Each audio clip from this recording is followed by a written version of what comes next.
I obviously just some days wake up and think I'm going to surf the internet, find some stuff to talk about. I've been trying to release 2 videos per day recently, which is much more difficult than it sounds, because finding 2 topics you want to talk about, have some kind of opinion about, or think somebody might want to listen to, while also then scripting videos for the main channel, which usually take days and days, and finding content for them and researching, etc. It's kind of hard. But when I see a title that says Pioneering MMO Designer details the hard lessons learned about griefing, skinning pets, and time to penis, it makes my job real easy, because that time to penis is doing a lot of heavy lifting in my curiosity. What the fuck does time to penis mean? Is it like, how long will somebody... I'm going to make a guess.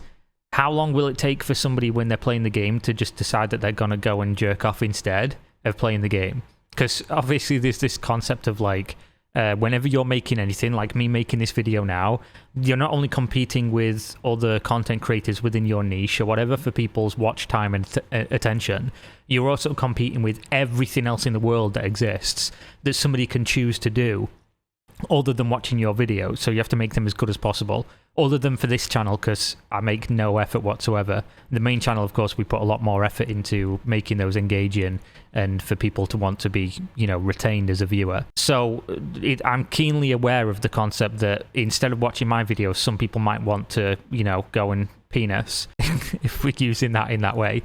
But I'm interested, what does this mean? You could kill someone's pet, skin it and give it to them. Why would you do that? Yeah. I mean, they're going to be talking about UO here, which had some absolute perfect game mechanics that just don't exist anymore. A game that you could do more in UO in 1997 than you can do in most MMOs now. Like, the interactions were crazy, which is what kind of made me upset as MMOs went forward, that we just kind of like lost that and just went with like a way more streamlined, funneled approach. Because I thought the amount of things you'd be able to do in MMOs after playing UO when I was a kid would just get exponentially larger, to the point where it would be like real life, in terms of like you could interact with everything in really interesting and unique ways. And then what I quickly realized, like 10 years on, is that we were actually getting less and less stuff to do, and it was just like content treadmills instead, which is a little bit why, as an MMO boomer myself, I don't enjoy MMOs as much anymore, other than the first couple of weeks grinding, and then I just get bored because there's no like real interesting stories to be told about just crazy shit that goes on. So at this year's GDC, Richard Vogel gave a talk about essentially how hard it is to develop systems-driven multiplayer games. And if anyone should know, it's this guy. Vogel worked on the groundbreaking Meridian 59, the first 3D MMO, before being headhunted to join Origin Systems as a senior producer on Ultima Online, UO. By the way, Meridian 59, and I think to a point even UO during development, MMOs before the term MMO even existed. I think Richard Garriott was the one who coined the term MMORPG. Previously, they were just called like graphics mods, and there was another term as well, because there was other games like in Korea. There was like something of the Wind game that was essentially credited as being like one of the first biggest MMOs before UO, and they called it something completely different as well. It was only when Garriott came in and UO came out that they started using the term MMO. So that's how old this was. It predates the actual terminology we now use. One of the most important, interesting MMOs ever made, true. 26 years on from release, UO is still going strong, still producing great stories, and still has lessons for those looking to build the virtual worlds of tomorrow. It's such a shame we never got like a real spiritual successor to Ultima Online. Like, we got Shroud of the Avatar, I guess, but that is a fucking abomination. Just a monstrosity, both in monetization and delivery. And Richard Garriott's just kind of a fucking menace now. He's just kind of like totally out there. So it's definitely not going to be coming from him. But it didn't launch like that. UO was rushed out by EA when the developers felt it needed more time in the oven. And so its launch period turned into a battleground. The developers were both trying to get the game to a more stable place and dealing with the consequences of how people behaved in the world they'd built. The biggest problem we realized after we launched was it was an open world PvP sandbox. Yeah, that is a big problem. What could go wrong, right? The assassination of Lord British was a telling moment, a real important shadowing of what the game is going to be. Lord British, by the way, I'm pretty sure in this reference, is Richard Garriott's name in the game, his character. Vogel is referencing an infamous incident where Richard Garriott, Ultima's creator, who had a presence in all games as Lord British, was killed by a player who tossed a fireball at him. Garrett's avatar had a god mode that would prevent him being killed, but he'd forgotten to turn it on, and so Lord British burned to death that day. Admirably, Garrett decided that was that. He'd been killed fair and square and would not be resurrecting himself. We learned about player behaviour like no one else learned before us, said Vogel. We learned how toxic players can be when you have no boundaries, no consequences. True. We had the ugly side of human behaviour come out big time in this game. We said no boundaries when we launched. There were systems in the game that were designed actually to cause griefing. There were assistants like pets, and you could kill someone's pet, skin it, and give it to them. Why would you do that? Because it's fucking hilarious. And this is something that like later on Mortal Online sort of did, where you can kill people and then take their head and then give them their head back, or go post it on the marketplace or whatever, or just keep their head. It's something that is like a throwback to UO, where you could do stuff like this, where you collected trophies for killing people, which is a thing that serial killers do, which is an interesting parallel with the, I guess, social aspect of people that typically play these kinds of games. But what comes with all these like toxic elements is also stories that cannot exist in other games because they're just so crazy. And you do get a certain, I guess, breed of people who play games like this that just make for some of the most interesting interactions you can have in gaming. I've never met so many drug addicts and just like really fucked up people as when I was playing Darkfall Online a lot. It was just a game where, you know, half the time you'd get into a Ventrilo or Mumble or whatever with somebody, and they would be doing meth while farming a dungeon for 26 hours straight. And they were very nice people most of the time, as long as you weren't killing them and taking their stuff, because then they'd tell you they needed it to buy food, when in reality they needed it to buy meth. We had a woman call up, her daughter was, you know, an 8-year-old. She just lost her pet. She was devastated, right? We gave her a pet back. We gave another back, but she was devastated by someone coming up to her, killing her pet, 8 years old, right, and giving her the meat. I mean, probably not the place for an 8-year-old. I say this as somebody who was around that age playing Ultima Online at the very start. Other discoveries were perhaps less surprising, like how long it took the average player to type out certain words in chat.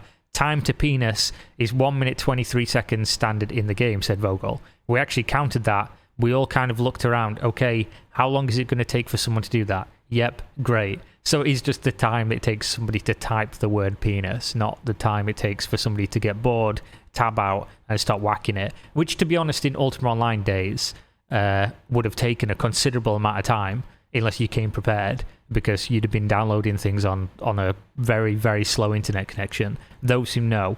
Well, what we learned is the more power you give players, the harder they are to control. If you're doing a metaverse, pay attention to that. True, good advice for you monkey JPEGers out there, because that is real, because this is the ugly side of humans that come out in these virtual worlds. I don't care if it's back then, and I think even today it's more amplified. I completely agree with you. I think, in fact, people back then were more tolerable, even given more free reign than they are nowadays. I think because back then, Ultima Online was a sub-based game, and kids didn't have credit cards. There wasn't like a culture of giving your credit card to a kid to sub to a game. So most people who were playing Ultima Online were adults with jobs that could pay a monthly subscription for a game, have a PC, which back then wasn't all that common, have an internet connection that was capable of playing, which wasn't all that common, have the spare time, etc., etc. So nowadays you have vastly less, I guess, maturity in people that are playing games like this, and also people who have grown up on experiences like this that are just more toxic and enjoy griefing people way more than they would have done back then. For someone to be like a hardcore griefer and like a really, I guess, awful online person, that would have been more unique than it would be today. Vogel discussed the horrific crunch conditions the team worked through at the time and made the remarkable claim that a team of around 64 was, after around 3 months of post-launch death march, at one point down to 8 people working on an MMO that was generating around $30 million a year in revenue. The turnaround from the unstable launch happened as the team was also working out how to deal with these behaviours that hadn't been predicted. Part of the solution was to bring the rule of law to Britannia.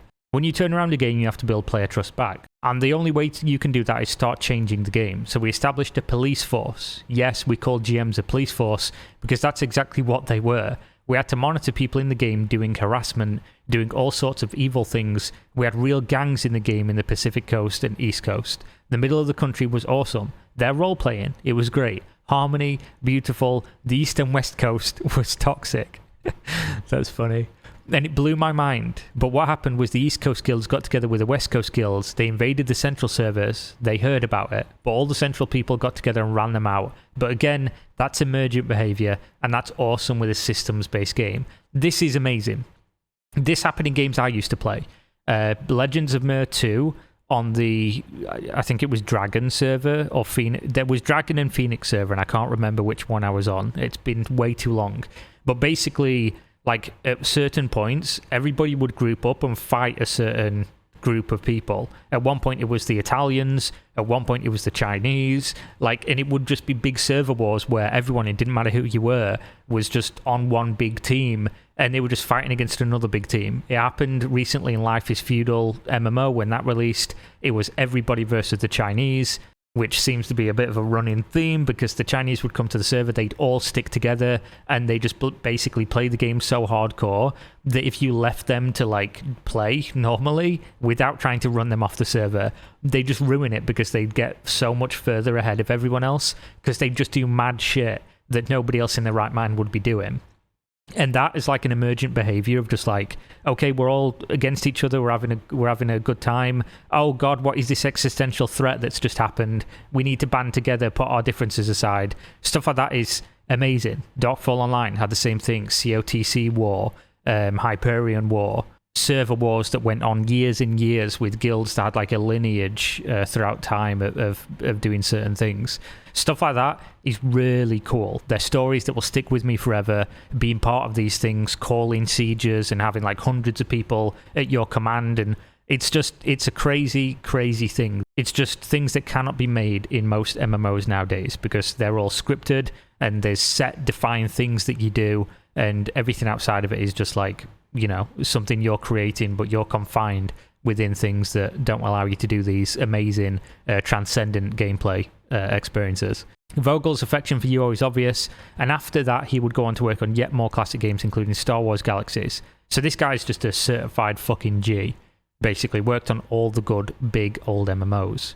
But when you look at the longevity of UO, it really does seem to come down to how central freedom was from the very start. It's a game that resisted that impulse to try and control and manage what players do, until it became clear certain behaviours simply have to be managed. It's why it remains such a rich source of stories to this day, and the best of them are simply irresistible, like the time the devs identified every item duper in the game and burned everything they owned to ashes. It felt fantastic. True.